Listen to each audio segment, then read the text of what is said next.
Yeah. They better. Yeah. This. Okay, so as a full-time pastor, what are some of the challenges that you just didn't anticipate? You just were like, oh wow, so you just learned on the job. What are some of those realities? Well, for me, having come from a regulated 9-to-5 environment, work environment, like I learned my flow, my workflow. So I get in, I did XYZ, I knew from this time to this time I had to do this, and I had a workflow for all those years. Here is different. I come in, the challenge, it's a big challenge to get a flow going because it's a whole different environment, and I've only been here since August. So that's been a big challenge, but I'm starting to get it. Getting out of the house, because my little girl now is awake when I leave, and she's like, Papi, come here. And so that's a challenge, believe it or not, that's a challenge. Another challenge, not that I didn't know about it, but it's just really challenging regardless, is, as we're growing, we got a lot more people, and we get a lot more, I don't want to say problems, but people sharing their lives and their issues and their own problems. It's just larger. It's just a larger scale. And, it's people that I see every day, so to speak, every week and a couple of times a week. So it's tough. It's tough having to deal with all of that. And then balance that with a family, a wife and a child, and my own schooling and, everything I got to do. So those are some of the challenges. What are some of the things that people don't know about a pastor and a pastor's life, or they just lose sight of, that you would like to just share this so that they can get a balanced perspective on just the humanity of a pastor? That's good. One day I was preaching, and a young lady who was sitting here, and I said a few things, and afterwards she hit me up on Twitter and said, I just love your realism. Because I remember that day me saying something like, I was so upset I wanted to punch homeboy in the mouth.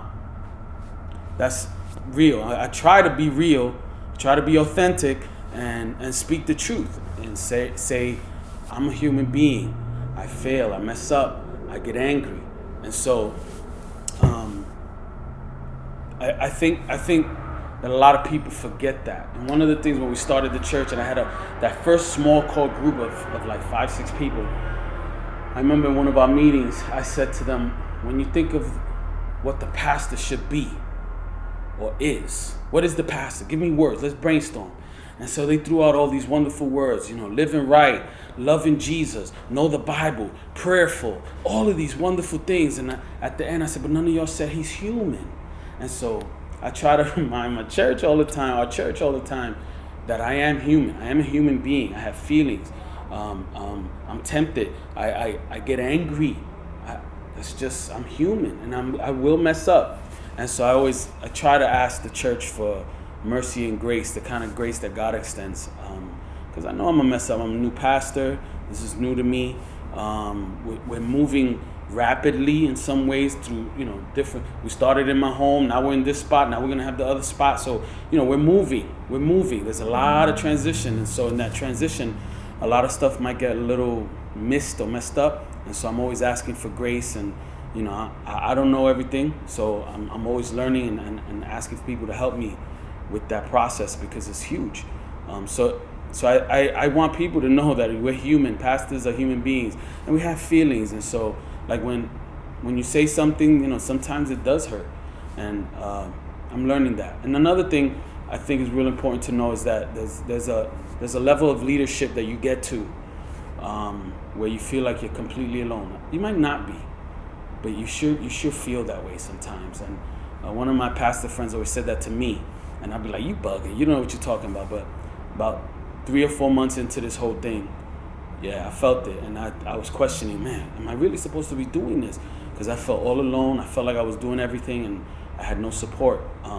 That has definitely changed, as we've gotten bigger, as I've connected with evangelical covenant churches.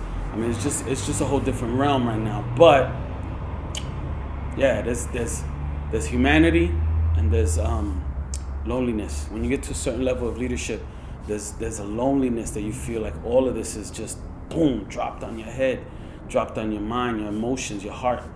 and that can be difficult. Those are two difficulties too. And if I want people to know anything about that, those are the two things. We're human, we have feelings, and sometimes it's a real lonely business. So it really does help when like some of you have responded to some of the mic checks. That's been really, really great. When you send me a little note on the side, that was great. I appreciate this. That's really encouraging, because sometimes we wonder if anybody's getting it, and that's the truth.